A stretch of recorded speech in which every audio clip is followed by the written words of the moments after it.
Voilà, bonjour. Bonjour. Donc maintenant, vous allez avoir le son et l'image, donc vous allez pouvoir nous dire si vous nous entendez bien. Alors je dis, vous allez pouvoir nous le dire peut-être dans le chat de conversation, que ça vous permettra de tester le chat de conversation. Parce que pour l'instant, je vois que tous les caméras et les micros sont éteints.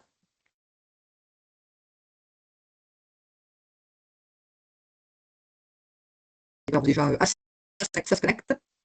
Parfait. Ah bah super, voilà. Très bien. On a les premiers qui nous écrivent. Comme ça.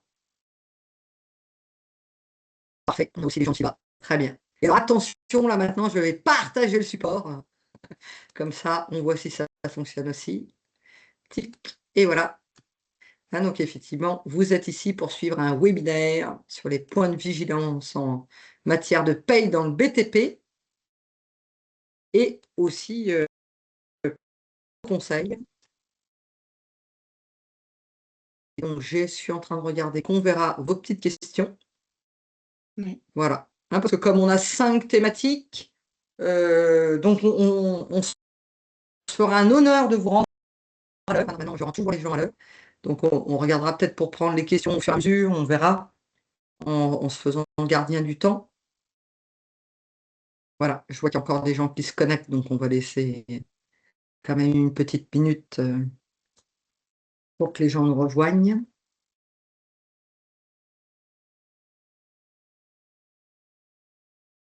Hop, Ça se connecte encore. c'est ça se connecte encore. Si vous demandez ce qu'on fait, on voit que le compteur augmente.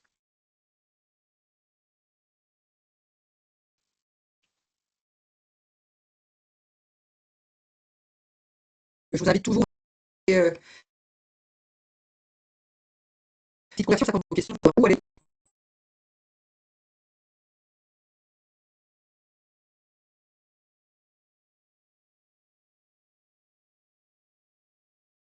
Et hop, on va pouvoir commencer. Ah, là, ça commence à ne plus bouger. On va pouvoir démarrer. Bonjour. Ah bah voilà, c'est ça. Voilà. Bon, de toute façon, après, à un moment, on va commencer. Ce que moi, je dis toujours, c'est quand on commence, paf, les retardataires arrivent. Et comme il y en a plein qui étaient déjà parfaitement à l'heure, hein, il ne faut pas qu'on pénalise les gens qui étaient parfaitement à l'heure. Donc voilà. Ah, on éteint peut-être la clim, comme ça. Il n'y a pas de petit bruit derrière. Ch'tic. On verra si on a trop chaud. Ben voilà, écoutez, alors je vous propose de démarrer. Hein, donc au sommaire, si ceux qui ont vu nos posts sur les réseaux sociaux, vous avez dû voir, hein, c'est les 5 thèmes qu'on souhaite aborder. Si bien sûr vous en avez d'autres en tête, nous pourrons aussi les regarder ensemble. Un premier thème sur la carte BTP. Deuxième thème sur les indemnités de trajet dans le bâtiment. Donc ça, c'est moi qui vais vous les présenter. Et après, donc je suis Annabelle Cordelier, c'est vrai que je ne me suis pas présentée. Ah, donc je suis expert comptable et directeur du pôle paye du groupe FIBA. J'ai rejoint FIBA en 2020 et à mes côtés, donc mon adjointe. Oui, alors je me présente Amélia Wending. Moi, j'ai rejoint FIBA en 2022. Voilà. Et donc, Amélia est particulièrement fan du BTP, donc c'est elle qui a l'origine de toutes nos petites notes et tout ça. Donc, je lui ai dit, écoute, est-ce que tu peux pas présenter avec moi? Et donc, elle présentera le thème adhésion à la caisse des congés payés donc, du bâtiment. Aussi, la question sur la garantie arrêt de travail, hein, sur lequel on aime mettre ça en avant quand on récupère des nouveaux dossiers. Et elle m'a laissé le dernier thème pour conclure, la sortie progressive de la déduction forfaitaire spécifique. Et bien voilà, écoutez, je vous propose qu'on rentre dans le vif du sujet. Et alors moi, je suis toujours pragmatique. Donc comme je vous disais, hein, je suis responsable du service paye de groupe FIBA. Et donc là, par exemple, j'ai eu une dame tout en panique, comment dire, un mercredi matin. Je peux vous dire que c'était un mercredi matin en me disant qu'elle avait reçu un courrier de l'inspection du travail, justement, lié à la carte BTP. Et donc, ça, j'aime bien vous interroger, comme ça fait marcher les cerveaux. D'après vous, ça coûte combien la carte BTP et pourquoi la dame avait une telle frayeur quand elle m'a appelé? Alors, je vais vous laisser, comme dans les jeux télé, un petit temps, voilà. Ceux qui sont habiles avec le chat peuvent répondre dans le chat combien ça coûte une carte BTP. Hein, vous en doutez que si la dame était en panique, hein, c'est qu'il y avait une petite astuce. On n'a pas eu de réponse dans le chat.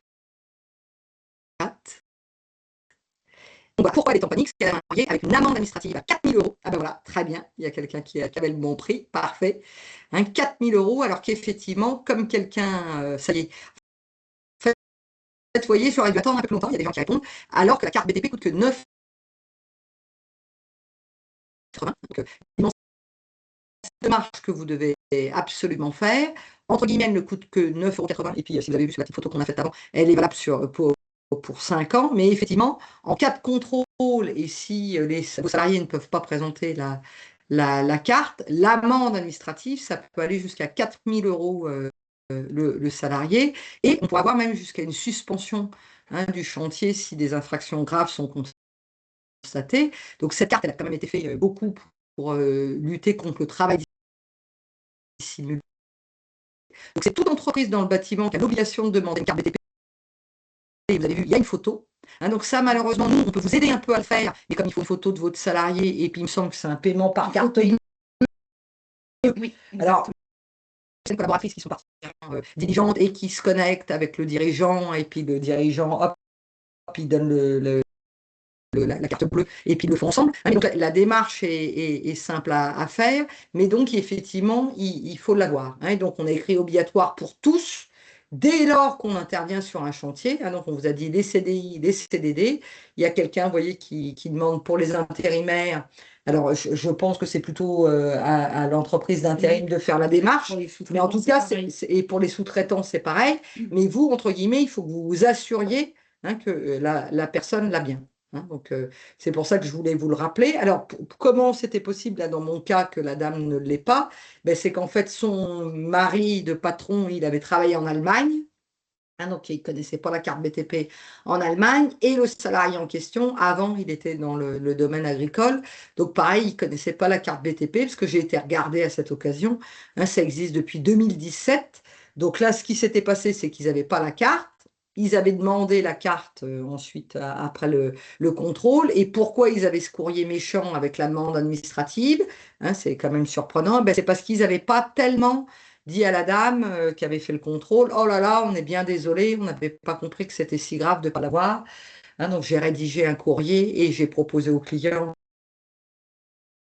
faire un rendez-vous téléphonique pour dire que c'était une catastrophe pour eux, s'ils avaient eu cette amende de 4 000 €. Et donc, au final, ils ne l'ont pas eu. Mais donc, soyez vigilants. C'est toujours pareil, ça dépend du contrôleur, des conditions d'espèce. Mais donc, voilà, c'était le premier thème. Donc là, ce qu'on va vous demander, moi, j'ai demandé à tous nos collaborateurs de circulariser l'ensemble des clients qu'on avait dans le BTP sur la proposition là, de webinaire. On va les recirculariser après le replay pour essayer de faire que tout le monde ait bien l'information. Et donc, on voudrait s'assurer que pour 100% des salariés qui vont sur chantier, vous ayez bien la carte BTP, comme ça on saura que, hop, en juin 2026, on était au clair. Voilà. Des choses à rajouter sur ce thème-là, Amélia? Non? On va espérer que tous les participants, eux, sont au clair sur la carte BTP. Mais donc, effectivement, peut-être de checker, là, comme on a eu comme remarque, quand vous avez des intérimaires ou alors des sous-traitants. Vous savez aussi que quand vous faites appel à des sous-traitants, c'est vous qui, en tant que donneur d'ordre, devez vérifier que tout est OK. Exact. Alors, autre thème, et vous allez voir, parfois, moi j'adore mon métier chez FIBA, mais de temps en temps, je suis quand même un peu raide. Et donc, de nouveau un mercredi, alors que j'ai aussi beaucoup de nouvelles le vendredi, c'est mes 2 jours fétiches. Ça tombe bien, c'est les jours pour lesquels j'ai choisi de faire du sport. Et donc, sur celui-là, indemnité de trajet dans le bâtiment. Voilà, alors là, pareil, un peu pareil que tout à l'heure. Je vais vous dire, d'après vous, combien ça coûte les indemnités de trajet dans le bâtiment. Et donc, je vais attendre un peu plus longtemps, puisque j'ai vu qu'en attendant un peu plus longtemps, j'avais quand même des réponses. Donc là, c'est plus de vous dire, pour vous, ceux qui le pratiquent, d'après vous, quel budget est à prévoir. Et puis, vous en doutez bien, je vais de nouveau avoir une petite blague avec malheureusement un contrôle URSSAF où on a eu bien plus à payer et que c'est des vrais cas, c'est pas juste pour vous faire peur, mais c'est un vrai cas qu'on a eu. Et donc, c'est... Voilà. Alors, cela dépend des zones, parfaitement, Valérie, très bonne réponse. Et donc, nous, alors moi, ce que je vais vous faire, c'est je vais vous faire une zone moyenne. On avait dit 10-20 km autour du siège, je crois que c'était à peu près ça qu'on avait. Oui. Voilà. Et donc, zone 1, 2 euros. Voilà. Mais donc, ça, exact. exact. Hein, toi, on a des participants qui sont à la pointe. Hein. Mhm. Voilà. Et donc, ça veut dire par jour. Hein. Donc là, du coup, on peut se faire par jour et multiplier par mois et par le nombre de salariés. Vous verrez que moi, justement, je vous ai fait un petit budget spécial dirigeant. Voilà. Pas d'autres réponses. Donc peut-être que d'ailleurs, les gens qui participent, tout le monde ne verse pas les indemnités de trajet. Donc là, rebelote. Alors là, je n'ai pas eu le client en direct, j'ai eu ma collaboratrice et qui avait donc un contrôle URSSAF à 10 000 euros. Il faut se souvenir que c'était 10 000 euros de redressement sur les indemnités de trajet. Alors là, vous allez sûrement vous dire, oh, bah, ça devait être une grande. Pas tellement, parce que c'était 3 salariés, et sur 3 ans. Donc là, on va se dire, peut-être pas de chance, parce qu'on a été contrôlé, comment dire, par une inspectrice. Hein, on a soit des contrôleurs, soit des inspecteurs. Et donc là, en l'occurrence, c'est une inspectrice dans le Bas-Rhin, et je l'ai déjà eu sur d'autres dossiers. Je sais qu'elle sert des dossiers qu'elle contrôle pour préparer ses formations de ses contrôleurs ensuite. Et donc, elle a pris le temps, effectivement, hein, de tout détailler salarié par salarié en faisant les zones, là, comme ça vous avez été évoqué. Et donc, on est arrivé à 10 000 euros de redressement. Et alors, ce qu'elle nous a précisé et qu'on n'a pas écrit dans le support, puisqu'en plus, on pense que ça dépend des contrôleurs, c'est qu'elle redresse systématiquement quand on est sur les minima conventionnels, c'est-à-dire quand le salaire versé, il est ric-rac à la convention collective, elle redresse. Qu'à partir du moment, elle a expliqué ça à ma collaboratrice, où vous versez, ils sont au-dessus, elle nous disait, ne redresse pas en considérant que dans une partie du salaire, il y a peut-être les indemnités de trajet. Et là, rebelote, on a voulu vous en parler, rappeler les règles, parce que souvent, comment dire, en matière d'URSSAF, c'est qu'ils contrôlent par convention collective, hein, puis donc ils doivent savoir que les indemnités de trajet, c'est pas tellement versé dans le secteur du bâtiment. Donc, on a voulu vous rappeler les règles. Alors, les règles sont celles-là. Hein, et donc, effectivement, ça va répondre à beaucoup de vos questions. Donc, elles sont dues aux salariés pour chaque jour effectivement travailler sur un chantier. Et alors là, je vous ai mis toutes les remarques que j'ai déjà eues, hein, et qui répondent d'ailleurs à des petites questions qu'on a dans le chat. Hein, les trajets concernés, c'est qu'ils soient conducteurs ou passagers, parce que ça, moi je me souviens, on m'a déjà dit oui, mais Madame Corn, il est sur son smartphone pendant qu'il conduit, on va quand même pas lui verser des indemnités de trajet. Hein, ben c'est pas ce qui est prévu. Et que ça soit dans son véhicule personnel ou dans celui de l'entreprise. Parce qu'en fait, les indemnités de trajet, ce qu'il faut bien comprendre, c'est que peut-être que la plupart d'entre nous, on est sédentaire, hein, c'est-à-dire qu'on est toujours au même endroit, hein, tous les jours ou presque quand on travaille. On a quelques fois des déplacements, mais on va dire majoritairement, on est au même endroit. Alors, le fait de changer, hein, de lieu d'exercice de son travail tous les jours. Donc c'est pour ça que qu'il soit conducteur ou passager, que ce soit avec son véhicule personnel ou avec celui de l'entreprise. On peut d'ailleurs rajouter que si il utilise son véhicule personnel, en plus vous avez des ICA. L'indemnité de transport. L'indemnité de transport. Hein, oui, donc là, c'est en plus. Et alors, c'est pareil, il faut réfléchir si le trajet est direct domicile au chantier. Hein, parfois, vous avez des salariés, c'est plus facile, ils sont près de chez eux, hein, donc on se fait à ce moment-là, ou indirect, et quand même, c'est ce qu'on rencontre le plus souvent, hein, dans vos entreprises, parce que vous voulez passer les consignes, ils se regroupent à plusieurs, ils chargent la camionnette. Hein, nous, la plupart du temps, les gens repassent, hein, par l'entreprise. La seule exception qui est prévue, et vous voyez que ça concerne quand même assez peu de gens, c'est qu'il n'y a pas d'indemnité si le salarié est logé gratuitement. Donc ça, c'est pour les chantiers, hein, des très grandes entreprises dans le BTP, hein, où effectivement on loge les. Donc, hein, là, par exemple, il y avait des petites questions. Hein, c'était là, et s'il se déplace sur plusieurs chantiers. Ah, non, ça c'est encore une autre question. On y vient après. On y vient après. Bon, alors voilà. Donc, j'avais compris. Ça répond à la question de Jean-Yves. Oui, j'avais compris s'il se déplace à plusieurs sur chantier, mais donc, vous voyez, je n'avais pas bien lu la question, c'était là, donc on y vient. Et par contre, hein, Jean-Yves, c'est nécessaire aussi si les salariés sont en véhicule de l'entreprise et rentrent à domicile avec le véhicule. Oui, malheureusement, c'est vraiment la suggestion, hein, de devoir travailler sur chantier. Et donc ici, système de rattrapage. Là, par chance, vous voyez, quand on a eu un contrôle URSSAF, on n'a pas à reverser les sommes aux salariés. Hein, ça, la plupart des contrôleurs sont, entre guillemets, sympas, mais enfin, quand ils vous ont fait un redressement à 10 000 euros, on ne peut pas tellement dire qu'ils sont sympas. Hein, mais on pourrait aussi avoir les salariés qui vous demandent le paiement rétroactif des indemnités sur 3 ans. Hein, ça, il y a encore peu de gens qui le savent. Hein, la prescription en matière de salaire, c'est 3 ans. Hein, on ne peut pas remonter au-delà de 3 ans. Hein, donc ça, c'est un premier risque. Le deuxième risque, c'est bien sûr le paiement des cotisations avec éventuellement des pénalités. Et on a aussi un autre risque associé, c'est qu'en fait, quand vous rajoutez des sommes en brut dans le salaire, eh ben, on perd des allègements de charges. Parce que vous savez que les allègements de charges, ils sont maximum au niveau du SMIC. Puis plus tu t'éloignes du SMIC, moins tu as d'allègements de charges. Et donc, bah, quand tu rajoutes, vous voyez, je vous ai fait le budget justement fort de mon exemple que j'avais sur le contrôle URSSAF. Hein, donc, vous voyez que là, il fallait envisager un budget entre 80 et 120 euros par mois. Ça, je vous ai dit, c'était pour un éloignement, on va dire, assez standard. Hein. Moi, j'ai pris le cas de mon entreprise. Bien sûr, si vous avez des trajets très loin, hein, vous aurez plus d'indemnités à verser. Si vous avez des trajets, des chantiers tout proches, hein, de votre siège, hein, vous aurez peut-être moins. Alors moi, je suis intimement convaincue que vous préféreriez verser 80 à 120 euros par mois de plus à vos salariés.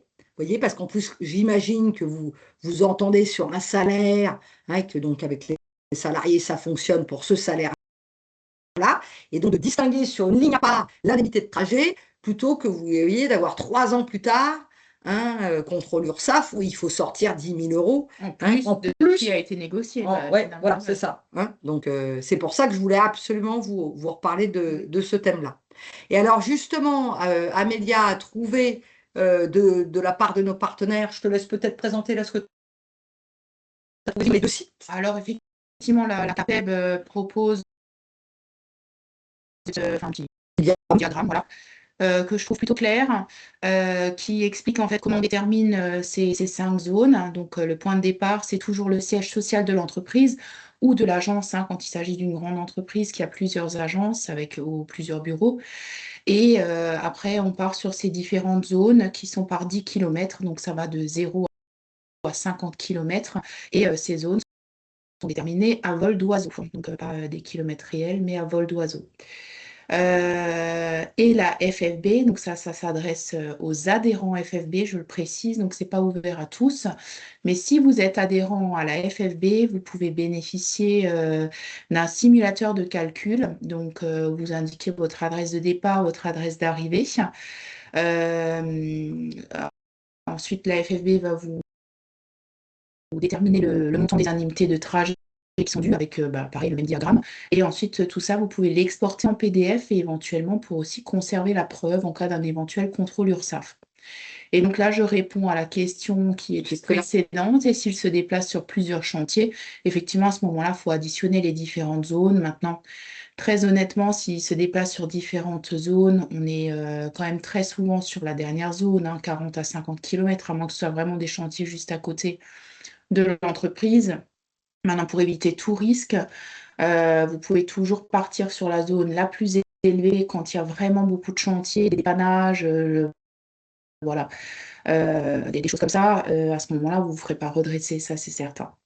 Et après, par exemple, Jean-Yves, il nous disait, est-ce qu'on peut appliquer un montant forfaitaire moyen, hein, ou faut-il faire un détail au jour le jour? Alors, bien sûr, pour l'URSSAF, hein, ils vont vous dire au jour le jour, mais moi, je suis intimement convaincue. Là, vous voyez, on a été redressé parce qu'on n'avait rien sur le dossier. Ouais. On aurait eu quelque chose, hein, où je sais que justement, Amélia a dit, elle a certains clients qui font tout de suite plutôt fourchette haute par rapport à ce qu'ils ont, comme ça, elle dit, c'est inclus dans le salaire. Vous voyez que dans notre idée de dire, de toute façon, vous convenez d'un salaire avec votre salarié, et donc comme ça, ils ne sont pas embêtés. Hein, c'est surtout ne rien avoir, hein, et ben là, on va t'embêter. Vous voyez que si vous faites un montant forfaitaire moyen en disant, la plupart de mes chantiers, de toute façon, moi je le sais, je suis basé là, je prends autour de là, hein, parce que vous devez aussi avoir une stratégie à ce niveau-là. Hein, à mon avis, on limite le risque de redressement, que vous voyez que là, ça serait vraiment, tu tombes sur le contrôleur qui a du temps de tout réexploiter. Voilà. Mais en théorie, c'est au jour le jour pour chaque chantier, etc.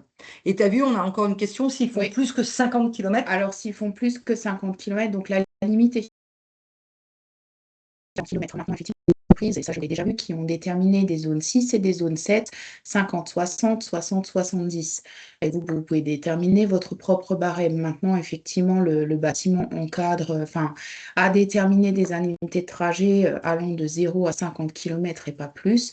Maintenant, si vous voulez en donner plus, vous pouvez. Après, très honnêtement, on va quand même être rarement au-delà parce que, Après, c'est du grand déplacement. voilà, ça va être, Après, c'est du voilà. grand déplacement. Et ça, le grand déplacement, c'est généralement, donc il y a une notion de grand déplacement quand c'est plus d'1 heure et demie pour rentrer chez soi. C'est plus une histoire de taille, d'heures qui est convenue pour rentrer chez soi. Ouais. Quand on a plus d'1 heure et demie de trajet aller ou retour, c'est là qu'on tombe en grand déplacement. Et par rapport à ce qu'on disait tout à l'heure pour, est-ce que c'est au jour le jour, en cas de contrôle, et cetera? Le contrôleur URSSAF, lui, vous demandera des plannings de chantier, des feuilles de route, les horaires des salariés, et cetera. Donc vraiment, il faut vraiment garder toutes les preuves. Si vous tombez sur un contrôleur ou un inspecteur un peu pinailleur, il peut effectivement vous demander le détail jour par jour. Mm.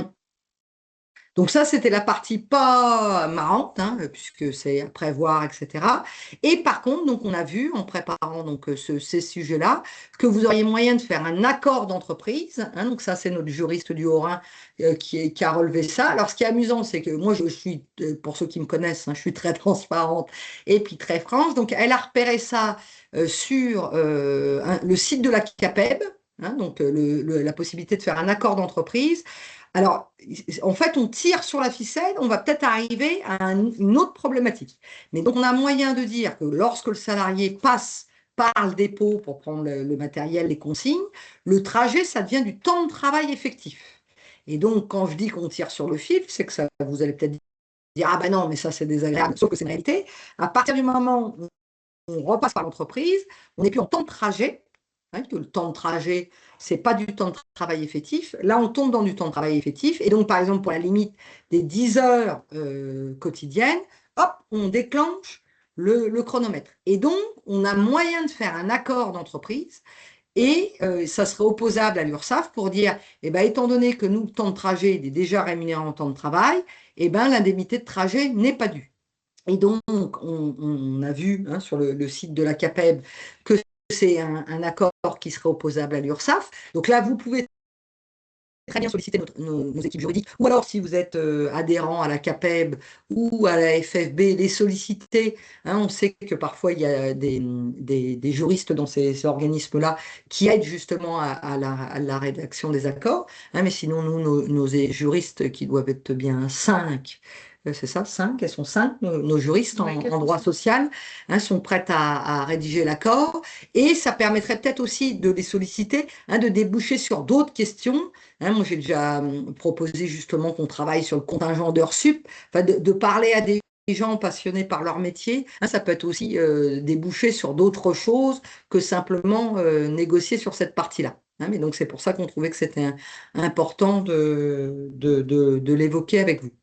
Et donc, ah ben voilà, il y a quelqu'un qui vient d'arriver dans la conférence. Nous venons d'arriver. Où peut-on trouver la grille des tarifs des différentes zones? Et ben dans la note que Amélia est encore en train de finaliser. Alors, où on a mis les tarifs Grand Est, donc alors, on a mis les tarifs bâtiments qui sont applicables, je le précise, depuis le 1er mars 2025. Et Sébastien Sand, toi, je pense que Sand, il m'a l'air d'être alsacien. Il m'a pas l'air d'être... parce que comme on a des bureaux sur Paris, et voilà. Moselle, et nous, on est Grand Est. Donc là, on a couvert la Moselle. Donc, on vous joindra à la suite de la réunion. Ah ben, ou sinon, Sébastien, vous avez peut-être les bons. Nous, vous voyez, c'est 1er mars 2025. Donc, peut-être que vous avez des anciens. Voilà. Ouais. Nous travaillons avec des agences intérim qui appliquent d'autres tarifs selon les zones. Y a-t-il une explication? Alors, est-ce qu'il y a une explication? Moi, je ne sais pas ce qu'ils appliquent. Ouais. Mais effectivement, ça peut changer, parce que là, on parle de BTP, ça peut changer entre le bâtiment et le travaux public. Et après, ça peut changer s'il y a adhésion à un syndicat ou pas, si on applique en avance ou non. Oui. Là, éventuellement, peut-être le lieu des chantiers, parce que là, effectivement, le barème qu'on partage chez Grand Est, on peut imaginer que, par exemple, puisqu'on a aussi beaucoup de bureaux dans le Haut-Rhin, on peut aller jusque dans Donc, du coup, vous auriez peut-être aussi d'autres zones.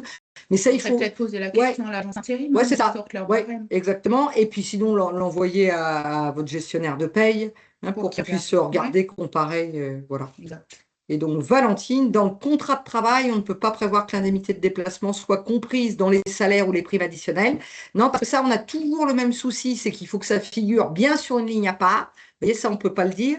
Et autant on a vu que c'était possible par accord d'entreprise, mais donc accord d'entreprise, il faut, comme dit, il faut le soumettre. Alors, soit vous avez un élu au CSE, qui va pouvoir ratifier l'accord, soit il faut faire une ratification aux 2 tiers de vos salariés. Donc, vous voyez, ça ne peut pas passer par le contrat de travail. Un accord d'entreprise, c'est quand même plus ambitieux qu'une clause dans le contrat de travail. Voilà sur ce deuxième thème. Est-ce que tu es prête pour aborder ton thème? Voilà, je passe Alors, on là. passe au thème suivant, donc, qui est notre troisième thème, c'est l'adhésion à la caisse des congés payés du BTP. Donc, bon, là, c'est plus un petit rappel, la première partie. Donc, toute entreprise du bâtiment ou des travaux publics doit adhérer à une caisse de congés payés. Cette caisse de congés payés peut être la CIBTP, donc c'est pour une entreprise qui relève, enfin, où son activité principale relève plus du bâtiment et habituellement CNETP, c'est pour une entreprise où son activité principale relève plus du TP. Donc, l'adhésion à une caisse de congés payés, c'est une obligation qui concerne tous les salariés, que ce soit les salariés ouvriers, les employés, y compris les fonctions administratives, euh, On insiste, c'est par exemple, moi j'ai commencé à travailler dans les années, fin des années 90, là en 98. Et à l'époque, par exemple, les secrétaires, on ne les affiliait pas. Donc, il y a oui, encore des entreprises qui pensent que les secrétaires n'ont pas besoin d'être affiliés à la caisse des congés payés. Alors, vous voyez que ça, quand on écrit 100% des salariés, c'est que c'est 100% des salariés. voilà. Par contre, comme nous, on a déjà fait une présentation en interne, il y a une de nos collaboratrices qui nous ont dit, rappelez que pour les mandataires sociaux, donc les patrons, dont vous êtes peut-être, ça, c'est pas obligatoire. Alors là, ah ben voilà, super, on a eu la question. Voilà. Alors, sur les dirigeants, donc là, pareil, moi, quand je suis arrivée chez FIBA, je leur ai dit, non, mais vraiment, c'est inutile de cotiser à la caisse des congés payés. Mais alors, parfois, en fait, vous êtes devenu dirigeant, c'est-à-dire que souvent, c'était l'entreprise de vos parents, pas vous êtes devenu dirigeant. Donc, je suis désolée de vous dire, à un moment, il y a un peu un flottement, vous n'avez pas bien conscience que maintenant, c'est vous le patron. Et alors, vous étiez tellement content quand vous étiez salarié d'avoir les congés payés qui tombent, où on sait bien que dans le bâtiment, tous les salariés, quand ils sont en congé, ils sont super contents parce qu'ils trouvent qu'ils ont plus. Alors, c'est vrai qu'il y a la prime de vacances, on m'a dit aussi des CP Et pour ancienneté. Enfin, le il y a tout etc. un petit truc en plus. Sauf que là, maintenant, vous êtes patron. Donc, moi, j'ai fait la simulation, par exemple, pour un de nos experts comptables mémorialistes sur Agno, là, en lui faisant la démonstration que ça vous coûte plus cher, puisque maintenant, c'est poche droite, poche gauche, donc c'est votre argent. Donc, si vous voulez continuer à cotiser, vous pensez bien, vous êtes les bienvenus à la CI BTP, puisque je vous ai dit, ça va vous revenir plus cher. Mais effectivement, les dirigeants, non. Quand je dis les dirigeants, c'est que ceux qui ne cotisent pas à France Travail, donc vraiment qui n'ont pas bien de subordination, vous ne seriez pas obligé de cotiser. Parfois, je raconte toute l'histoire, je fais la démonstration financière et on me dit non, mais je continue à cotiser. Ma foi, si vous voulez entretenir la CIBTP, on vous laisse entretenir la CIBTP. Donc voilà. Mais en tout cas, 100% des salariés. Oui, j'ai insisté sur les fonctions administratives, mais on a déjà tout vu, Oui, les femmes de ménage qui font très peu d'heures, qu'on ne veut pas affilier à la CIBTP, enfin, je dis CIBTP, mais ça peut être CNETP, à qui on paye tous les mois 10% de congés payés parce que, sur le bulletin de paye parce qu'elle fait très peu d'heures, les contrats d'apprentissage ou contrats de professionnalisation qu'on ne veut pas affilier parce que voilà, c'est des contrats courts, des on va avoir apprentis, un diapo après justement pour mais ça. voilà. Ouais. Ouais. Et alors après, il y a la base. C'est à la Oui. base, aussi, on joue beaucoup sur la base.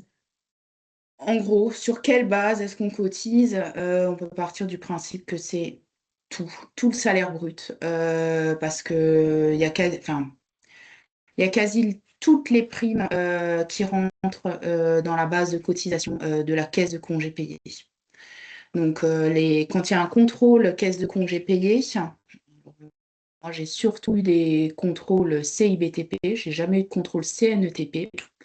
Et on peut préciser qu'on a beaucoup de contrôles en Alsace Dans les autres régions, un peu moins. Oui. Ça commence à venir. Je crois que Gabin nous a dit en Moselle, il a commencé à avoir des contrôles. Mais nous, en Alsace, on a vraiment des contrôles comme on a des contrôles. La CIBTP, comme toujours, la rigueur alsacienne, et ben, ça fait qu'on a des contrôles. Oui. Si on veut exclure une prime, cette prime doit vraiment, entre guillemets, être exceptionnelle. Mais on dit exceptionnelle, vraiment voilà, exceptionnelle. Parce que les primes exceptionnelles dans le bâtiment... qui reviennent tous les mois.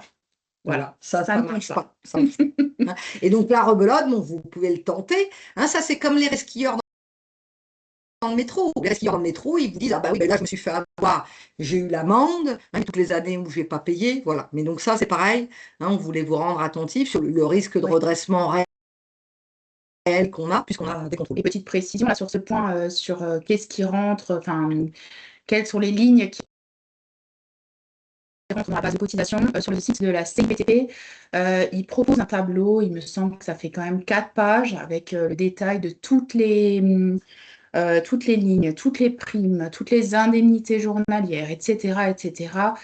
Si ça rentre dans une base, que ça soit la base congé payé, la base intempéries, la base OPP, BTP, etc., qui est vraiment très, très bien faite, très bien détaillée. Vous trouverez donc effectivement ce document, ce tableau sur le site de la CIBTP. Voilà. Et après, on voulait faire un petit focus sur les CDD, parce que justement, on a eu un cas. Hein, donc, du coup... Amélia voulait vous faire le petit focus sur les CDD, toujours pour la caisse des congés payés. Effectivement, il y a une particularité, enfin un cas particulier pour lequel on pourrait éventuellement ne pas affilier un salarié à la caisse de congés payés. Ce serait un CDD ou un contrat d'apprentissage qui soit au minimum d'1 an. Donc, pour un contrat, par exemple un CDD inférieur à 1 an, l'affiliation est obligatoire. Pour pouvoir, en gros, bénéficier de cette exonération d'affiliation pour par exemple, on prend un contrat d'apprentissage de 2 ans, auprès de la caisse de congés payés, il faut d'abord à la caisse de congés transmettre une copie du contrat de travail et faire une demande écrite, en gros, en les informant qu'on souhaite opposer le contrat, préciser le fondement des articles, etc. Donc là, il faut attendre l'accord, le retour de la CIBTP. On ne peut pas, donc en gros, il faut quand même anticiper la démarche. Il faut attendre l'accord avant de prendre se prendre le droit, en gros, de ne pas l'affilier. Qu'est-ce qui se passe si le contrat est rompu avant les 12 mois? Donc à ce moment-là, on prend toujours notre exemple du contrat d'apprentissage de 2 ans, l'apprenti ne convient pas, on fait une rupture de contrat au bout de 6 mois. À ce moment-là, l'exception de ne pas affilier cet apprenti s'annule. Donc, il faut automatiquement affilier cet apprenti à la caisse de congés payés, reprendre, verser les cotisations qui sont dues, verser depuis le début de la période de référence en cours, donc depuis le 1er avril. Si le contrat donc est rompu, vous avez 8 jours pour prévenir donc, votre caisse de congés payés. Donc voilà, autant vous dire... on a appelé ça l'effet boomerang. Si avec ça, on ne vous a pas dissuadé, surtout que bon, je pense que vous êtes nombreux à avoir eu des problèmes avec des apprentis.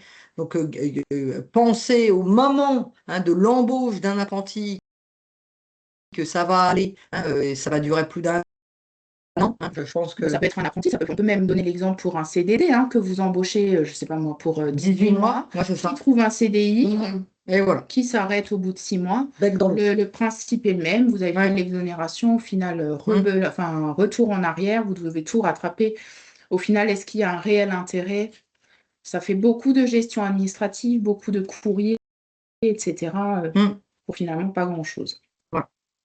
Alors, 4e thème, la prévoyance avec l'option garantie arrêt de travail, que donc nous, on appelle vraiment fréquemment GAT.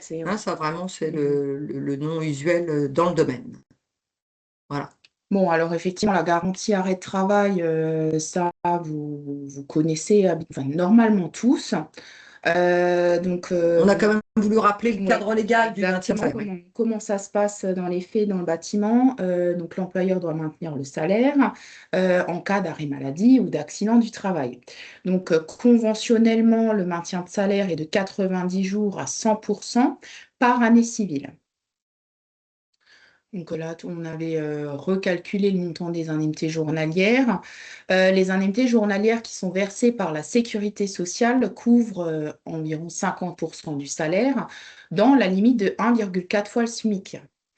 Donc effectivement, le reste, donc les 50 autres pourcents, sont à votre charge.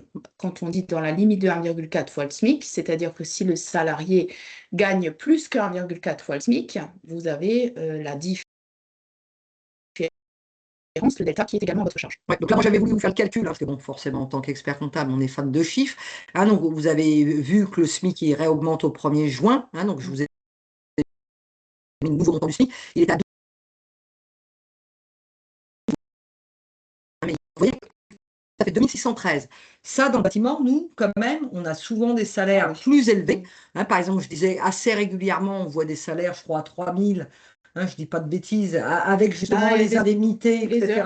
Les heures sup, hein, c'est quand même des choses qu'on rencontre fréquemment. Donc là, par exemple, ça veut dire que déjà, votre salarié, s'il est à 3000, vous voyez, l'indemnisation pour un mois, ça sera déjà que la moitié, hein, parce que c'est 50% du plafond. Hein, donc ça veut dire que vous recevez 1300 € et le reste est à votre charge.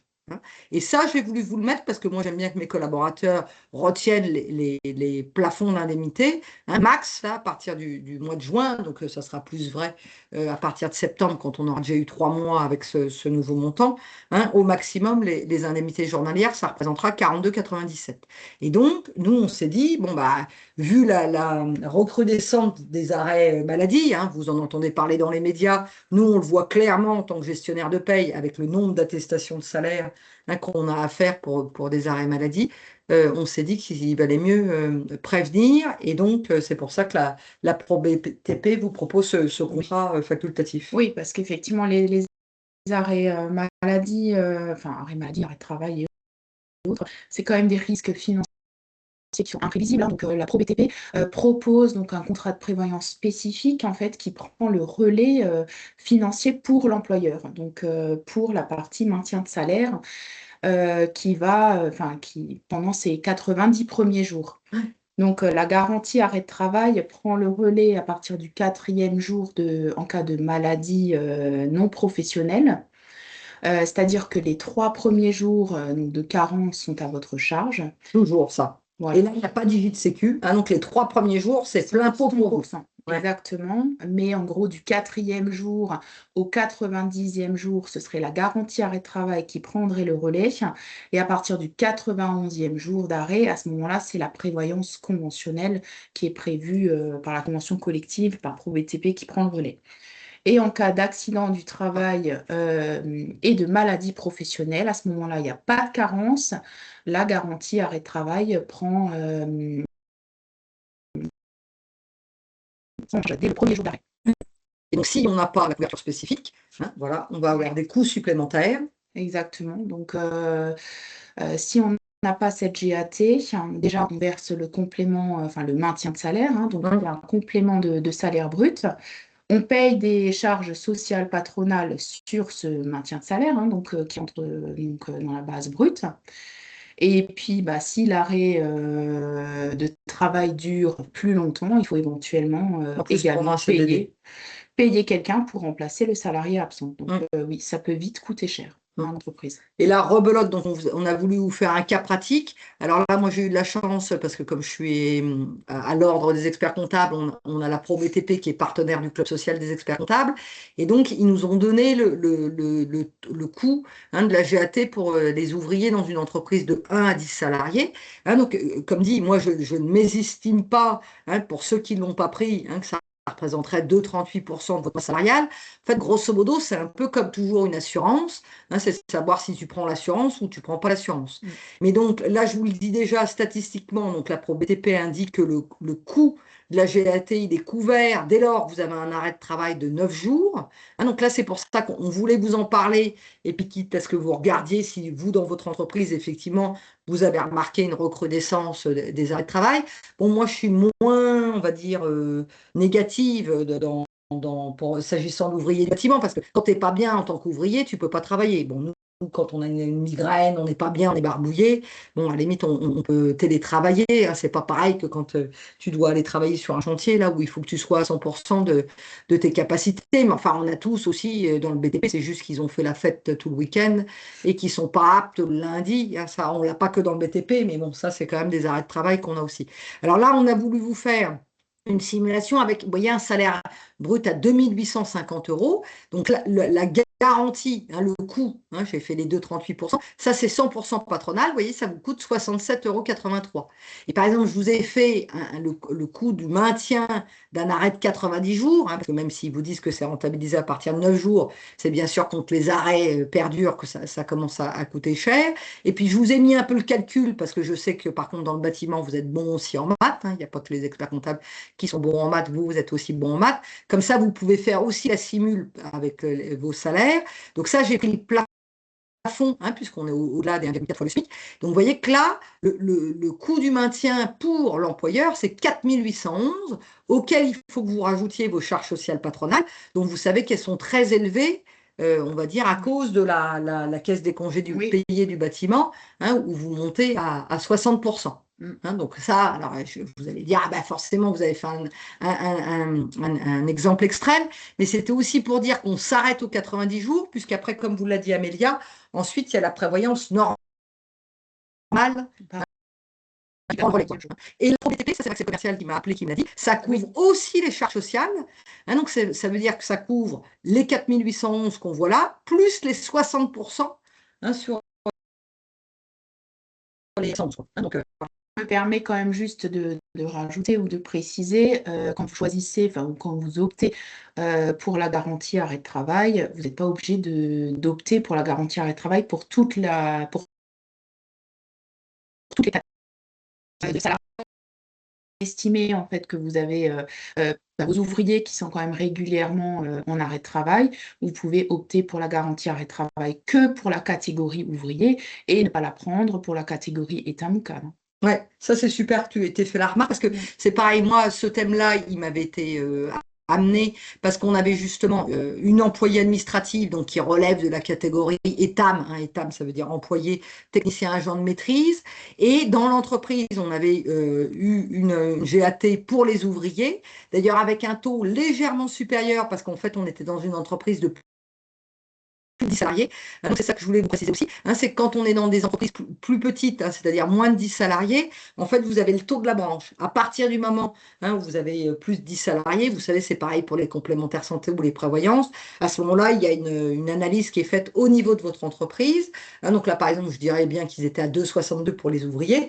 On avait aussi ouvert le GAT pour les cadres, et entre guillemets, on nous a fait le reproche de nous dire, ah ben pourquoi vous n'avez pas ouvert pour les états, mais en fin de compte, quand la société avait été créée, ben, il n'y avait pas d'employés à ce moment-là, donc effectivement, on n'avait pas ouvert la GAT pour les états.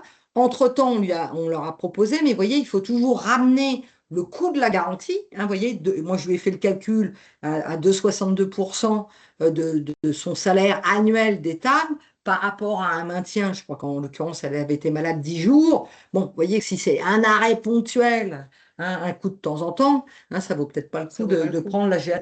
Hein, mais voilà, on voulait vous sensibiliser sur ce thème-là. Là, tu as vu, on n'a plus eu de questions. Je ne sais pas s'ils sont partis. Il y a une petite bulle rouge parce qu'ils ont faim. Réponse, donc je ne sais pas. On va regarder. Ouais. Est-ce qu'on a des trucs non, là? rien à voir.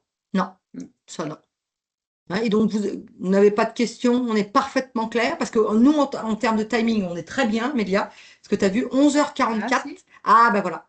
On a bien fait. Il y a quelqu'un qui avait posé une question par ailleurs. Et c'était pour les congés payés, si la CIBTP refuse l'exception. Pour le CDD, c'est une affiliation obligatoire. Parce que moi, je pense que pour les CDD, par exemple, l'argument, ce serait de dire que tu prends quelqu'un qui n'a rien à voir avec le secteur du BTP, hein, par exemple, typiquement sur un contrat d'apprentissage, et que tu te dis, bon, bah, après, la personne ira dans une autre branche, et ça ne vaut pas le coup de recourir à la CIBTP. Mais à partir du moment où tu rentres dans la branche du CIBTP, enfin de la BTP, On sait bien que les salariés sont très attachés à la caisse des congés payés du bâtiment. Voilà. Mais donc, sur la GAT, pas de question. Alors, soit ils ont tous déjà la GAT, ils se sont dit, bah oui, bien sûr. Hein, mais si vous voulez nous mettre un petit commentaire, et si effectivement vous avez remarqué une recrudescence des arrêts, etc. Et on a quelqu'un qui revient sur la carte BTP, un intérimaire qui reste à l'atelier, est-elle obligatoire? Ça, je dirais que non, puisque c'est Non, pour c'est chantier. vraiment Pour les uniquement chantiers. sur les chantiers. Ouais. Alors, je vous propose d'aborder notre dernier thème, hein, mais n'hésitez pas à nous parler du pressant thème, sur la sortie progressive de la déduction forfaitaire spécifique, où là, je vous ai écrit arbitrage nécessaire, et promis que je ne mens pas, c'était aussi un mercredi. Et donc là, je vous dis que c'était donc un cost killer qui est intervenu dans une entreprise qui est justement qui participe, mais dont on va garder la confidentialité, où en fait le cost killer avait trouvé que si on appliquait la déduction forfaitaire spécifique, ils auraient pu économiser, attention, roulement de tambour, la séance de sport avait été très utile ce jour-là, 150 000 euros. Alors, bon, vous savez bien que les cost killers, ça vous appâté avec des gros chiffres, et donc la rebelote, j'ai voulu vous en parler. Heureusement, donc là, j'avais une super collaboratrice qui avait bien envoyé les mails au moment où il y avait eu le changement de système, et donc on a pu en reparler sereinement avec le client. Mais comme on a toujours des clients qui rentrent au fur et à mesure, vous n'êtes pas là forcément au moment des réformes, et donc c'est vrai que de temps en temps, on oublie de vous parler de ces nouveautés, parce qu'on a toujours tellement de choses à vous raconter en social. Souvent pas des choses réjouissantes. Alors je dis toujours, si on vous parlait de tout ce qu'il faudrait faire, je crois que vous auriez plus de salariés. Donc c'est pour ça que là, on a décidé de faire gros thème et donc de vous en reparler. Alors, vous voyez que la réforme, elle date de 2022-2023. Tiens, pourquoi elle est intervenue à ce moment-là? C'était la réforme des retraites, en fait, en 2023. Hein, c'est vraiment pour bien comprendre pourquoi cette réforme a été faite. Donc, ils ont décidé partout, hein, pas que dans le BTP, partout où il y avait des abattements pour frais professionnels, de dire, eh ben, on va s'engager sur une période transitoire où on va supprimer ces abattements pour frais professionnels, parce qu'en fait, quand on a des abattements pour frais professionnels, super, je vous le remettrai derrière, les salariés ont plus en net, les employeurs payent moins de charges sociales, n'empêche que les droits à retraite sont diminués. Et donc, à l'époque, hein, on avait, c'est bien connu, l'abattement de 10%. Hein, le vrai nom, c'est déduction forfaitaire spécifique, mais nous, on appelait ça l'abattement de 10%, l'abattement pour frais professionnels de 10%. Alors, à l'époque, on n'aimait pas tellement l'abattement pour frais professionnels de 10%,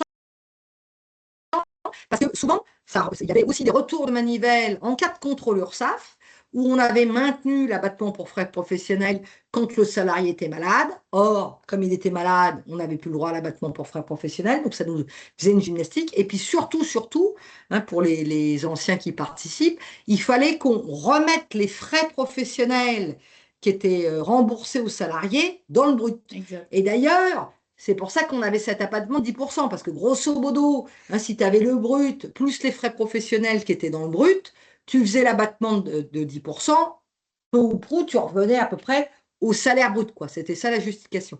Et donc là encore, c'était un risque de contrôle URSSAF quand on n'avait pas régulièrement des remboursements de frais professionnels. Et donc, moi, par exemple, sur quelques dossiers que j'avais, bon, on avait laissé tomber en disant que c'était trop une usine à gaz, que les salariés ils avaient bien conscience que même s'ils avaient plus de net, ben, ça leur faisait moins de droits à chômage s'ils devaient aller au chômage ou moins de droits à retraite. Donc voilà. Par contre, comme la branche du BTP, c'est une branche qui est très structurée, hein, qui a vraiment une audience au niveau du ministère, vous avez obtenu un truc super pour contrebalancer la dégressivité de l'abattement, c'est que vous pouvez continuer à rembourser les frais professionnels dans le net. Donc ça, du coup, c'est quand même hyper avantageux. Ouais. Vous remboursez les frais professionnels, ou d'ailleurs, vous ne remboursez pas de frais professionnels. Maintenant, l'URSSAF, on va dire, s'en moque. Vous avez le droit à l'abattement pour frais professionnels. Et donc, en tout cas, l'abattement a diminué. Maintenant, on est à 7%. Et donc, je me suis dit, on vous en reparle quand même, parce que c'est quand même le dada des cost killers. Mais le dada des cost killers, il y a quand même encore un peu de formalisme. Déjà, pour tous les salariés qui sont en poste avant 2023, ben ça, s'ils nous avaient donné leur accord pour dire oui, moi, je veux bien la déduction forfaitaire spécifique que, par exemple, on prévoyait dans les contrats de travail, hein, rédigés par les juristes de FIBA, on l'avait prévu dans les contrats de travail. Donc là, c'est bon, hein, l'accord, il était valable jusqu'à la fin du dispositif. Oui. Hein, mais donc, en tout cas, il faut pouvoir trouver la trace, hein, comme quoi un jour, ils nous ont dit oui. Mais vous voyez que tous les nouveaux arrivants, depuis 2023, il faut leur demander chaque année. Hein, bon, vous voyez que ça, c'est vite barbant, hein, parce que nous, hein, c'est vite barbant. Ben, ça sera à vous de donner le petit papier qui va bien, qui nous le signe, etc. Et si le salarié ne nous répond pas, ça vaut refus. Hein, donc, vous voyez que là, il y a quand même un formalisme. Donc là, rebelote, je vous invite à regarder, bon bah tiens, est-ce que nous on pratique ou pas l'abattement? Est-ce que j'ai bien l'ensemble des papiers du consentement? Parce que là, pareil, j'avais testé pour vous, mais dans mon précédent cabinet, aussi avec un expert comptable mémorialiste, puisqu'on veut bien les former. On était déjà en marge, j'avais dit, bah écoute, on va demander à tes 2 salariés là dans ton dossier du bâtiment. Et ben j'avais un salarié qui m'avait dit, d'accord, bah, on pratique encore cette année, mais l'année prochaine, vous notez que je le veux plus. Et j'avais un autre salarié, il voulait déjà plus l'abattement pour l'année pour laquelle on l'avait demandé, alors qu'on était en mars, et il était prêt à nous rembourser le trop perçu de salaire qu'il avait eu, puisque comme on lui avait appliqué l'abattement, il avait eu plus en net. Donc vous voyez que moi, c'est ça aussi fort de mes différentes expériences, où je m'étais dit, bon, je ne sais pas si vraiment, quand on pose la question aux salariés, ils sont d'accord. Alors ici, je vous ai fait une liste des avantages et des inconvénients. Clairement, c'est un avantage pour l'employeur. Hein, ça, c'est Indéniable. indéniable, hein, puisque les cotisations elles sont calculées sur un salaire brut plus faible.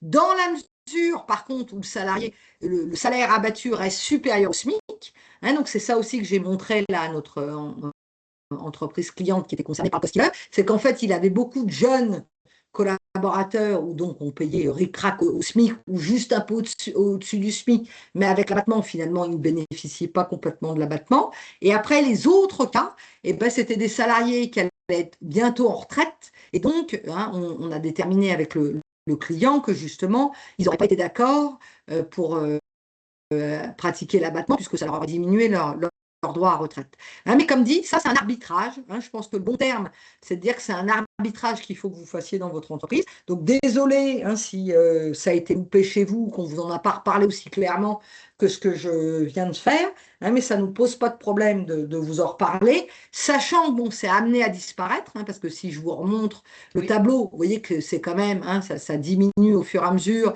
hein, donc grosso modo de 1%, puis vous avez vu les 2 dernières années, ça sera, on passera à 1,5, hein, à voir s'ils accélèrent pas.